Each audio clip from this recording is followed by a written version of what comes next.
Well, today, I want to change your vocabulary. I want to walk you away from a thing called luck. And I'm going to give you a new word. For some, perhaps it's a new word, but it's the right word. The word I want to talk to you about from the life of Joseph is a word pronounced providence. You've heard it, Providence, Rhode Island. They came up with the word Providence for Rhode Island off of this word. Providence is a subset of another word. So let me give you the first word because providence comes underneath it. The second most important thing you need to know in your Christian experience, the first thing you need to know in your Christian experience is the gospel. You need to know how to come to faith in Jesus Christ for your eternal destiny, for your salvation. That's the most important thing to know. But the second thing you need to know is about God's sovereignty. Yeah. Sovereignty. 1 Timothy chapter 6 verse 15 says that God is sovereign. That is, he is the absolute ruler, controller, and sustainer of his creation.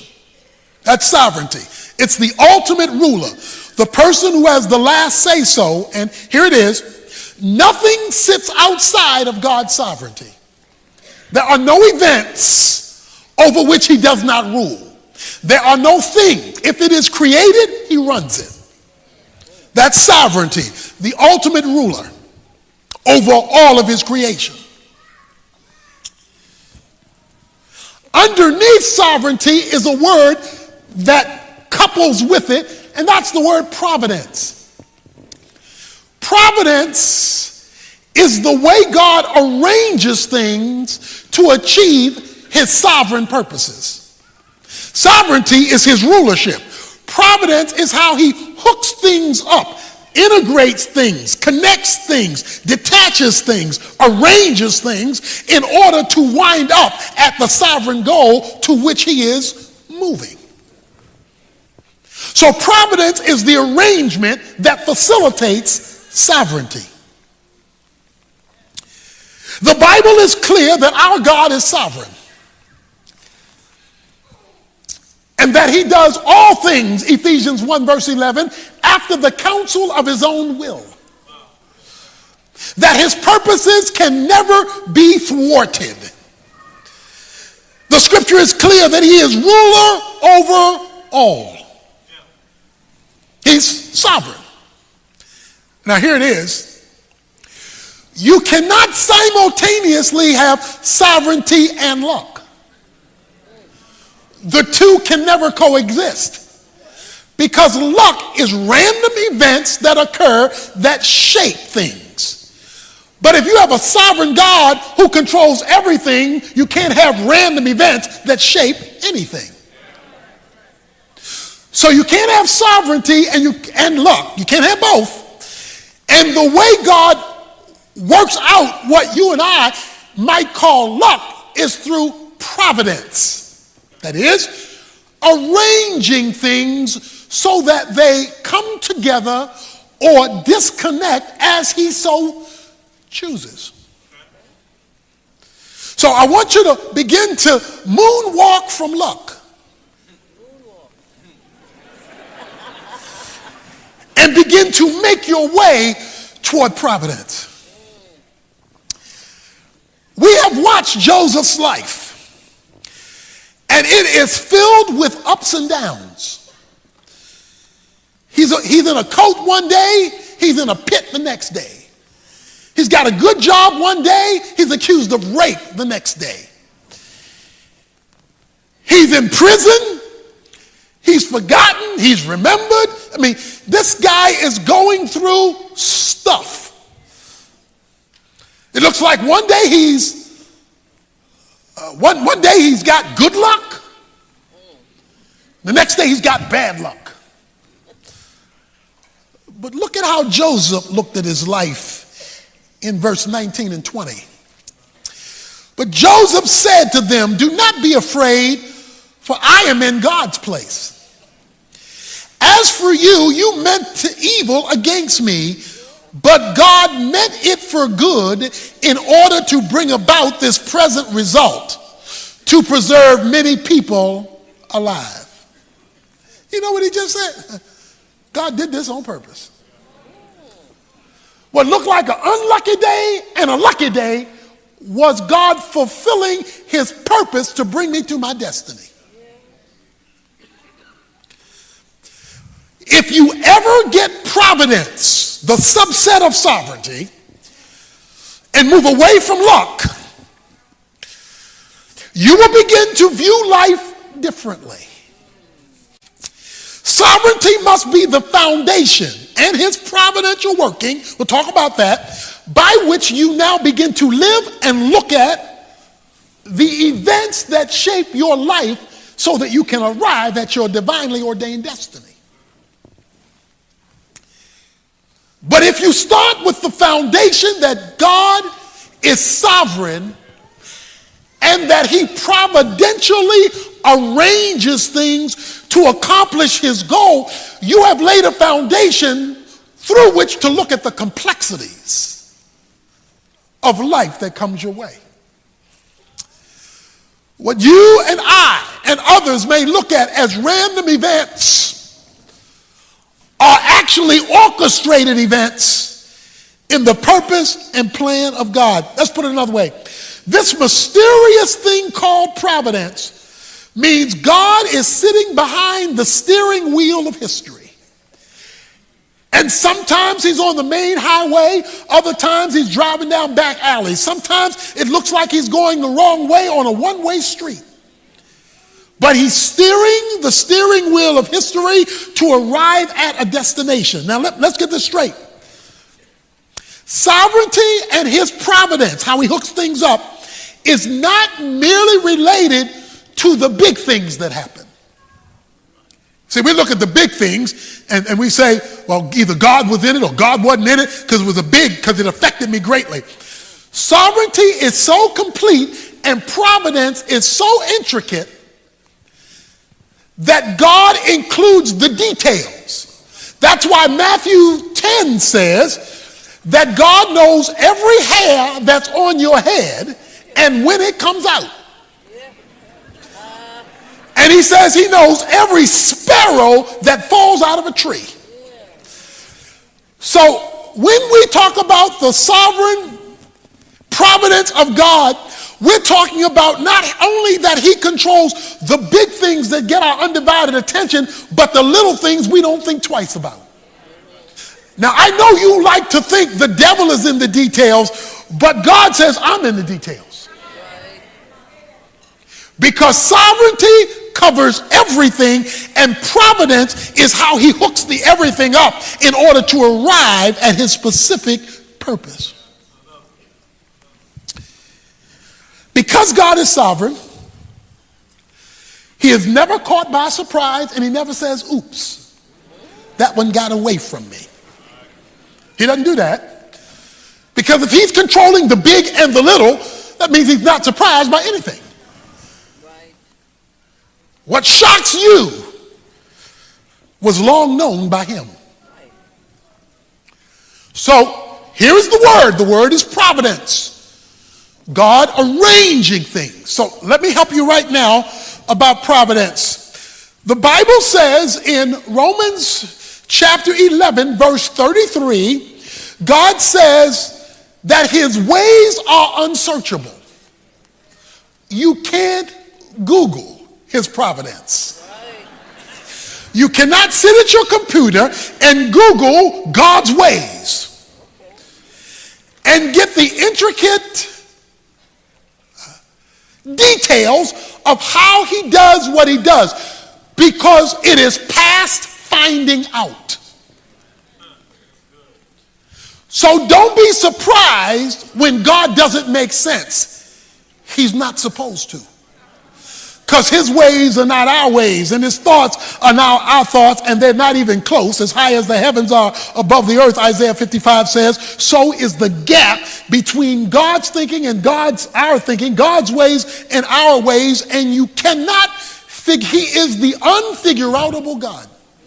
The only things you can figure out is what he decides to tell you. And Deuteronomy 29:29 says he doesn't tell you everything.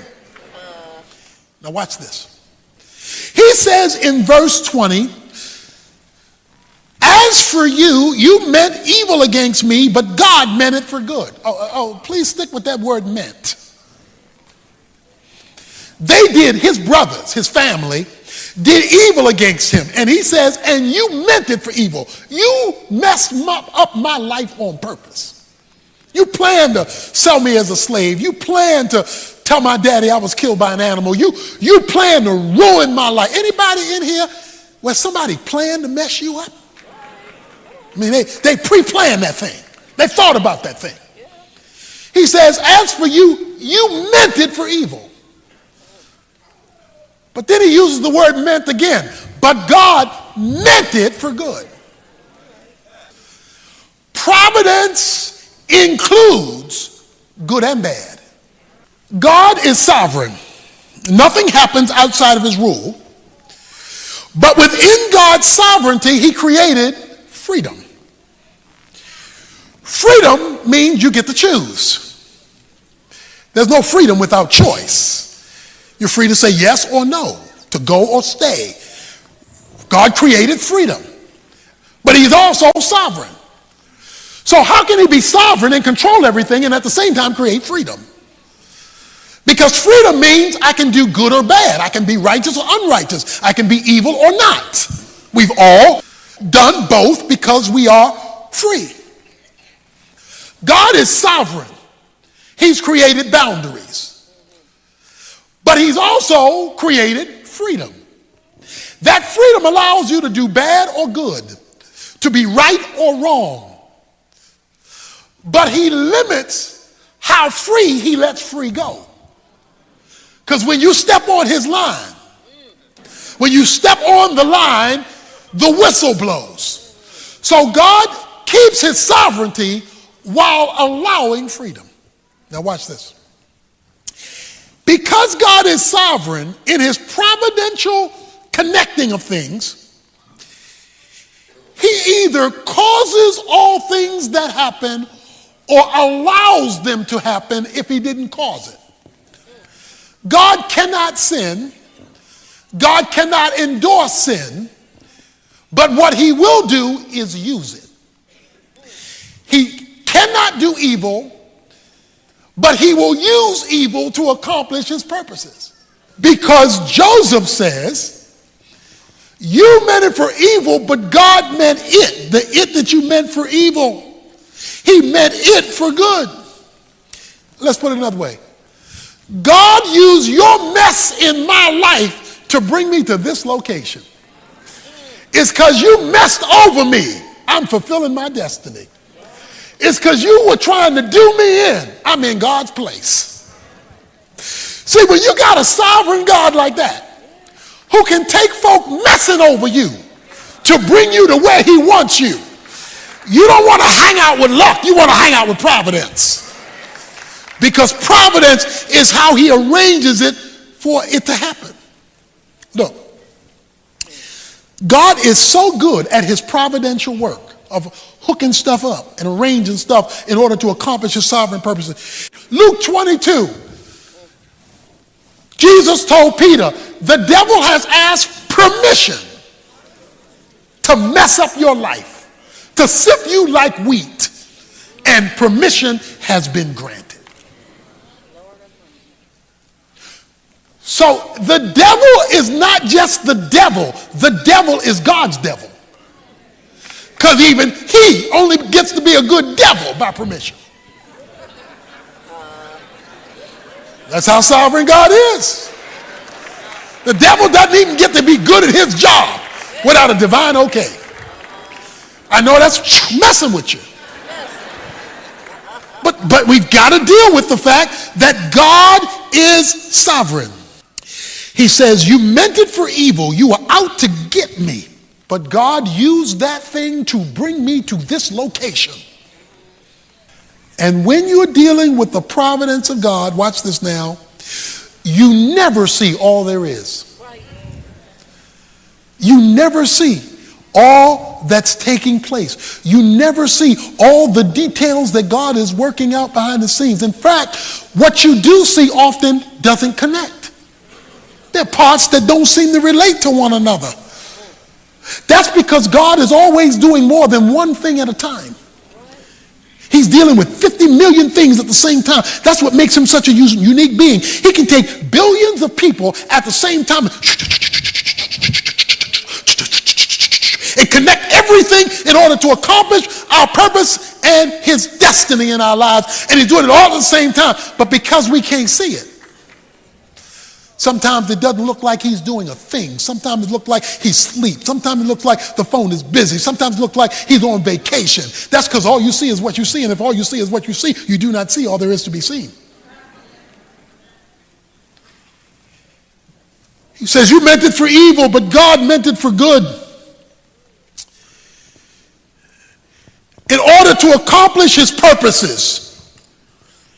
Don't think that the King of Kings and Lord of Lords and the sovereign of the universe can't run over a situation that gets in his way. And as long as you have a sovereign God who controls providential activity, that means the people, the problems, and the circumstances in your life don't have the last word. Because God can run over anything that gets in his way. His position demands it. Providence, the sovereign hand of God, ruling and overruling all things. You meant it for evil. But the idea here is that God in his providential working takes good and bad to bring about, I like this, the present result. What is his present result? This man has reached his destiny. He's in the place God was taking him all the time. It took him 22 years to get here. When we started, he was 17. This is 22 years later. So it took him 22 years to arrive at this spot.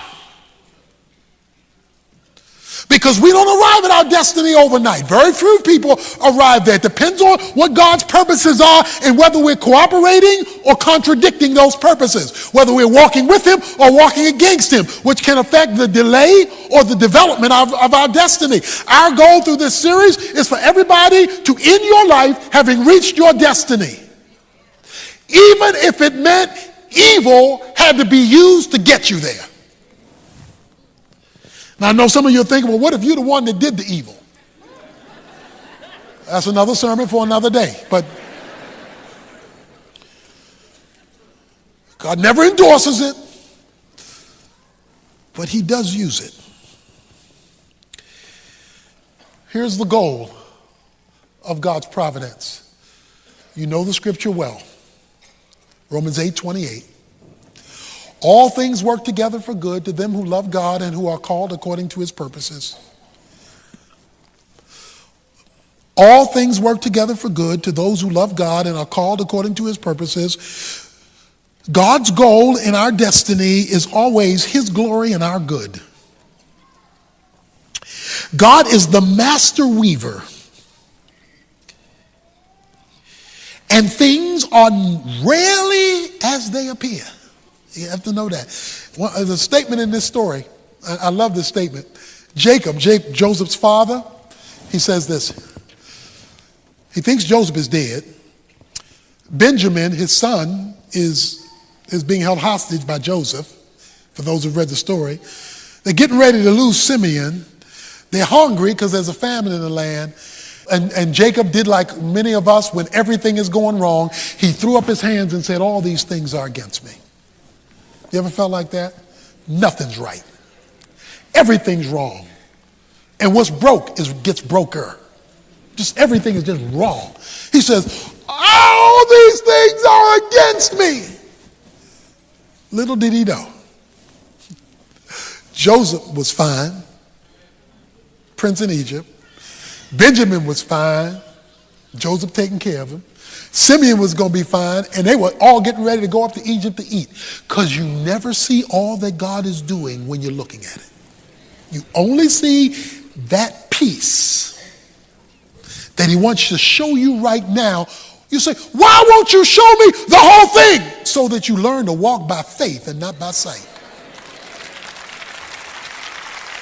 So that you and I learn to walk by faith and not by sight. We had a cruise to Alaska. It was a cruise, the Urban Alternative, our national ministry, we had a cruise for our donors, and we went to Alaska. A number of years ago, we went to Alaska, and on our way back, the captain said, we're going to hit a storm. The captain said, we're going to hit a storm, and it might be a rough storm. And boy, was it a rough storm. Because we were in a storm, and it was dark outside. Sister Evans picked up the telephone and said, I want to speak to the captain. I sat on the side of the bed and went, oh, Lord. She said, I want to speak to the captain. The lady said, the captain cannot come right now. We're trying to weather this storm. He cannot come right now. I'm so sorry because, this is turbulent, so we cannot come right now. She said, well, I just want to know. He told us, he knew we were going to go into this storm. He could have gone through the inside passage and bypassed being directly out in the open ocean in the storm, and we could have bypassed a lot of this storm. That was an option. But he didn't take the inside passage. He took us, and we have 200 guests on the boat, and they're having this miserable experience because the captain didn't go the safer, smoother route. He took and I want to know why he would do that and give us this much discomfort. The lady said, well, I'll relay the message to the captain, but he can't come to the phone right now. This is a serious situation we're in. So the phone was hung up. I took a deep breath. A few minutes later, the phone rang. And it was the assistant to the captain. And the assistant to the captain told Sister Evans, Sister Captain said, this is rough, and I know it's bad, but you need to understand one thing. This ship was built with this storm in mind. When we were in dry dock and we were putting this baby together, we knew we would hit a day like this. We knew we would hit a day when there would be, all the world would collapse and there would be a storm like this, and all of that was taken into consideration before we ever launched. So even though it's uncomfortable and even though it's difficult, I just want you to know that you're going to reach your destination safely. Even though it's difficult sailing right now because of what was built here and because of who's in charge here, we're going to get you from where we took you back to where you came from, and you're going to get there safely. You may be on rough seas right now. You may be in turbulence right now. It may be dark right now. But your trial is on a ship that was built with this trial in mind. Because you got a captain who knows how to weather the storm. You've got a captain who knows how to guide the ship. And you've got a captain who knows how to deliver you to your destination safely. Because even though the storm may mean it for bad, God means it for good to all who love him and who are called to his purpose. So leave luck alone. Get you some providence so you can have confidence in the circumstances of life.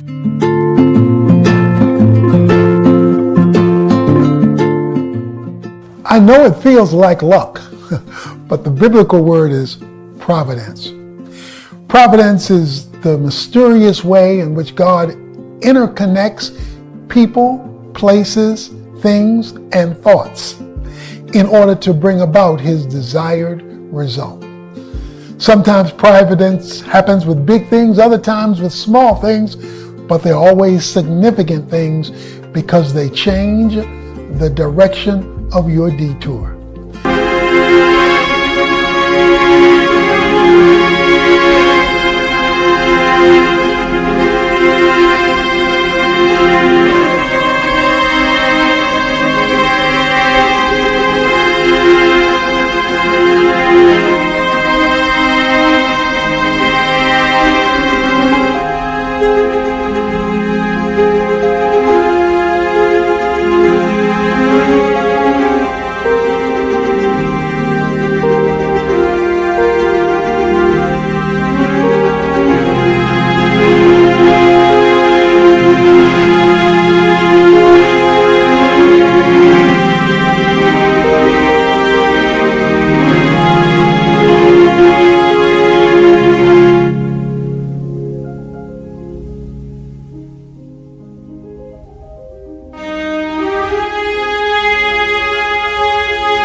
die.